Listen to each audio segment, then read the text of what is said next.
Hello everyone, welcome back. कैसे हैं आप लोग? आशा करते हैं आप लोग बहुत अच्छे होंगे। डियर स्टूडेंट्स, आज का हमारा ये लेक्चर आपके अप्लाइड मैथ फर्स्ट का बेहद इंपॉर्टेंट लेक्चर होने वाला है। डियर स्टूडेंट्स, आज के इस लेक्चर में हम आपके चैप्टर वेक्टर अलजेब्रा अर्थात सदिश बीजगणित का दो इंपॉर्टेंट टॉपिक आप सभी लोगों के साथ डिस्कस करने वाले हैं, जिसके बिहाफ पर आपके एग्जाम में क्वेश्चंस अक्सर पूछे जाते हैं। डियर स्टूडेंट्स, आज के इस लेक्चर में हम आपको सिखाएंगे कि दो वेक्टर्स अगर परपेंडिकुलर हैं तो उनमें क्या रिलेशन होता है, और दो वेक्टर्स अगर आपस में पैरेलल हैं तो उनमें क्या रिलेशन होता है, और इस टॉपिक के बिहाफ पर आपके एग्जाम में कैसे क्वेश्चन पूछे जाते हैं प्रीवियस क्वेश्चन की हेल्प से आपको सॉल्व कराएंगे। तो डियर स्टूडेंट्स, लेक्चर बेहद इंपॉर्टेंट है, कहीं पर भी स्किप मत करिएगा। ठीक है, तो सबसे पहले हम लोग पढ़ेंगे यहां पर डियर स्टूडेंट्स लंब होने का संबंध। लंब होने का संबंध कि अगर दो वेक्टर्स क्या हैं, परपेंडिकुलर हैं, रिलेशन फॉर परपेंडिकुलरिटी।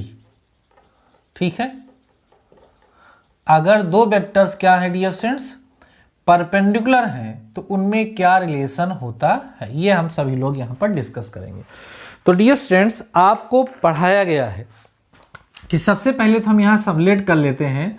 लेट एक वेक्टर है, vector A equal to a1 i cap है प्लस b1 j कैप है डियर स्टूडेंट्स।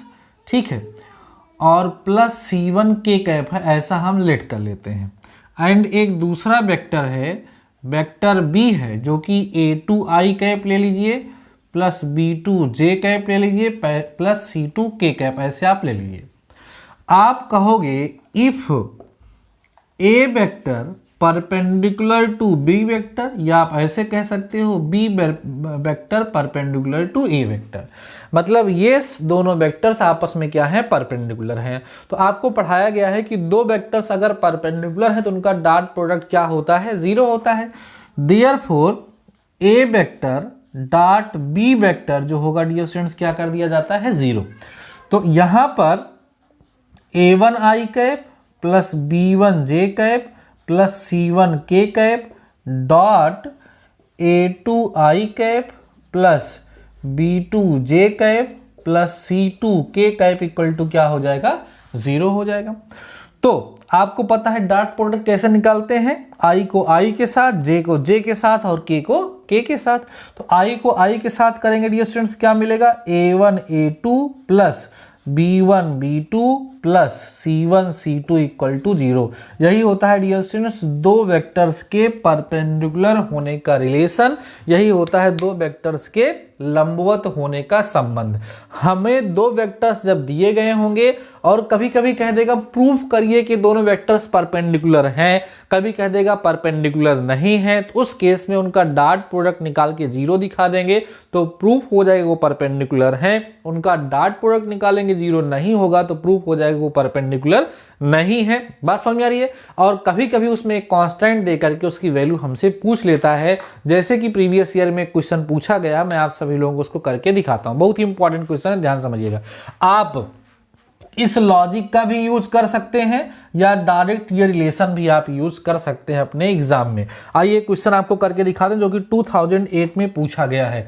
इंपॉर्टेंट क्वेश्चन है डियर स्टूडेंट्स, इसको जरूर तैयार करिएगा। ठीक है, लिखा रहा है यहां पर, यदि, क्वेश्चन नोट करिएगा, यदि सदिश मतलब एक वेक्टर है, यदि सदिश A vector equal to 2i cap plus 3j cap plus 6k cap, ठीक है, और ध्यान देना, और B vector is equal to 3i cap plus pj cap plus 2k cap, ये हमें दिया गया है। ठीक है, कह रहे हैं कि परस्पर लंब है। क्वेश्चन में बोल रहा है डियर स्टूडेंट्स परस्पर क्या है, लंब है, मतलब परपेंडिकुलर है। तो P का मान ज्ञात कीजिए, ये क्वेश्चन है। एकदम सेम इसी लॉजिक पे है डियर स्टूडेंट्स। आइए इसको हम लोग सॉल्व करते हैं। आपको बता दें कि ये यूपीबीटी की तरफ से 2008 में क्वेश्चन पूछा जा चुका है। यूपीबीटीई की तरफ से ये क्वेश्चन 2008 में पूछा जा चुका है। सोल्यूशन यहाँ पे आप करेंगे। सोल्यूशन कैसे करेंगे डियर स्टूडेंट्स? आप कहोगे since A vector is equal to 2i cap plus 3j cap plus 6k cap, B vector equal to कितना लिया है 3i cap plus pj cap और प्लस 2k कैप। आप बोलोगे since A vector is perpendicular to B vector, मतलब vector A और vector B क्या है, परपेंडिकुलर है। Therefore vector A dot vector B equal to dear students क्या होगा, 0 होगा। इन दोनों का डॉट प्रोडक्ट निकाल लीजिए। आप लिखिए 2i cap plus 3j cap plus 6k cap dot 3i cap plus pj cap plus 2k cap equal to dear students क्या कर देंगे, हम इसको 0 कर देंगे। समझ रहे हैं? अब इसको इसके साथ डॉट प्रोडक्ट कराइए। इसको इसके साथ कराओगे 6 होगा, इसको इसके साथ कराओगे तो कितना आएगा 3p आएगा, इसको इसके साथ कराओगे तो 12 आएगा, इक्वल टू क्या होगा 0।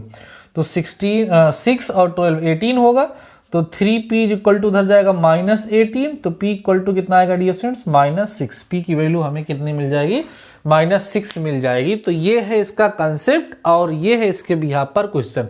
अब इस तरह सा कोई भी क्वेश्चन आपके एग्जाम में पूछा जाएगा, किसी की वैल्यू फाइंड करनी होगी या कुछ प्रूफ करना होगा, आई होप उसको आप सभी लोग आसानी से सॉल्व कर लेंगे। आपका एग्जाम करीब है, उसके पॉइंट ऑफ व्यू से ये क्वेश्चन बहुत ही इंपॉर्टेंट है। आई होप कई लोगों को ये आता भी होगा, लेकिन इस तरह के जितने भी क्वेश्चन होंगे उन पर आप सभी लोग प्रैक्टिस जरूर से जरूर कर लेंगे। ठीक है, अब हम चाहें तो ये डायरेक्ट इसको भी लिख सकते थे, क्योंकि हमने पढ़ाया आपको a1 a2 b1 b2 c1 c2। तो a1 a2 करते 6 आ जाता, b1 b2 करते 3p आ जाता, c1 c2 करते 12 इक्वल टू 0 करते, सॉल्व कर लेते, तब भी आंसर हमारा आ जाता। आई होप ये आप सभी लोगों को समझ में आ गया होगा कि लंब होने का संबंध क्या है। अब मैं आपको बताऊंगा समांतर होने का संबंध, और उसके बिहाफ पर भी एक क्वेश्चन आप सभी लोगों को मैं यहाँ पर डियर स्टूडेंट सॉल्व कराऊंगा। ठीक है, लेक्चर बहुत ज़्यादा लेंदी नहीं है, लेकिन जितनी बातें आपको बता रहे हैं उनको आप ध्यान रखेंगे तो आपके एग्जाम के लिए काफ़ी ज़्यादा बेनिफिशियल होगा। क्या डियर स्टूडेंट्स हम पढ़ेंगे? यहाँ पर लंब था, समांतर है ना, समांतर होने का संबंध। ठीक है, आप कह सकते हैं condition for parallelism, parallelism of two vectors है ना, दो सदिशों के समांतर होने का संबंध। जरा समझेंगे ध्यान से डियर स्टूडेंट्स। लेट कर लेते हैं, लेट a1 वेक्टर या a vector equal to a1 i cap है, a1 i cap plus b1 j cap plus c1 k cap. ठीक है, बी वेक्टर जो है डियर स्टूडेंट्स वो हमारे पास गिवन है a2 i cap plus b2 j cap plus c2 k cap. अब यहाँ है if a vector parallel to b vector, या आप इसको ऐसे भी कह सकते हो b vector parallel to a vector, then यहाँ आपको याद रखना है कि इनके जो कोफिशिएंट होंगे, ये जो कोफिशिएंट होंगे a1 अपान a2 इक्वल होगा b1 अपान b2 के, इक्वल होगा c1 अपान c2 के। इसको ध्यान रखेंगे, इसके बिहाफ पर एग्जाम में क्वेश्चन अक्सर पूछे जाते हैं, इंपॉर्टेंट है, इसको ध्यान रखिएगा कि अगर दो वेक्टर हमें क्या दिए गए हैं, पैरेलल दिए गए हैं, तो i और j और k के जो कोफिशिएंट्स होते हैं उनका जो रेशियो होता है डियर स्टूडेंट्स वो क्या होता है, सेम होता है। मीन्स a1 अपान a2 इक्वल होगा b1 अपान b2 के, इक्वल होगा c1 अपान c2 के। आइए इसके बिहाफ पर एक क्वेश्चन एग्जाम में जो पूछा गया है वो मैं आपको सॉल्व करके दिखा देता हूँ। ये 2006 में डियर स्टूडेंट्स क्वेश्चन पूछा गया था। आइए हम आपको सॉल्व करके यहाँ पर दिखाते हैं। देखिए ध्यान से, लिखा है p के किस मान के लिए, क्वेश्चन है, इंपॉर्टेंट क्वेश्चन है, नोट करिएगा। p के किस मान के लिए, p के किस मान के लिए for what value of p सदिश वेक्टर्स, कौन कौन से वेक्टर्स की बात हो रही है, a वेक्टर इक्वल है 3i cap plus 2j cap plus 9k cap, b vector दिया गया है i cap minus pj cap plus 3k cap, समांतर है। क्या है डियर स्टूडेंट्स, समांतर है।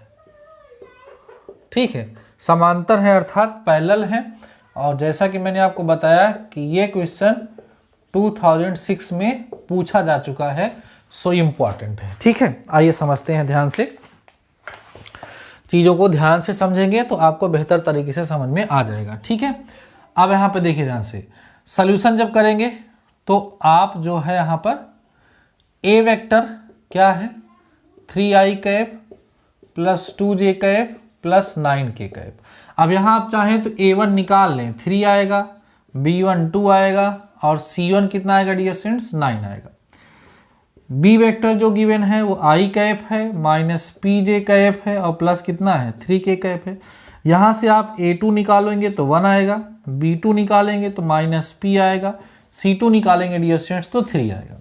ठीक है, अब यहाँ बोलोगे since a vector is parallel to b vector, therefore आपको कंसेप्ट क्या सिखाया गया, a1 अपान a2 इक्वल b1 अपान b2 इक्वल c1 अपान c2। कोई भी एक ले लो, a1 कितना है 3 है, a2 कितना है 1 है, b1 कितना मिला है डियर स्टूडेंट्स आपको देखिए 2 है और b2 कितना मिला है आपको माइनस p है। मल्टीप्लाई कर देंगे तो p इक्वल टू माइनस 2/3 यहाँ पर डियर स्टूडेंट्स क्या आ जाएगा, आंसर आ जाएगा। और यही इस क्वेश्चन का क्या होगा, आंसर होगा। किसी को भी दो कंपेयर कर लोगे, इसको कर लो या इसको कर लो, दोनों केस में आंसर सेम टू सेम ही आएगा। आई होप डियर स्टूडेंट्स इस लेक्चर में हमने जो दो छोटे छोटे लेकिन इंपॉर्टेंट टॉपिक आप सभी लोगों के साथ शेयर किया है, डिस्कस किया है, वो आप सभी लोगों को समझ में आ गया होगा। और अगर इस कंसेप्ट के बिहाफ पर आपके एग्जाम में क्वेश्चन पूछा जाएगा तो आप सभी लोग उसको जरूर से जरूर सॉल्व कर लेंगे।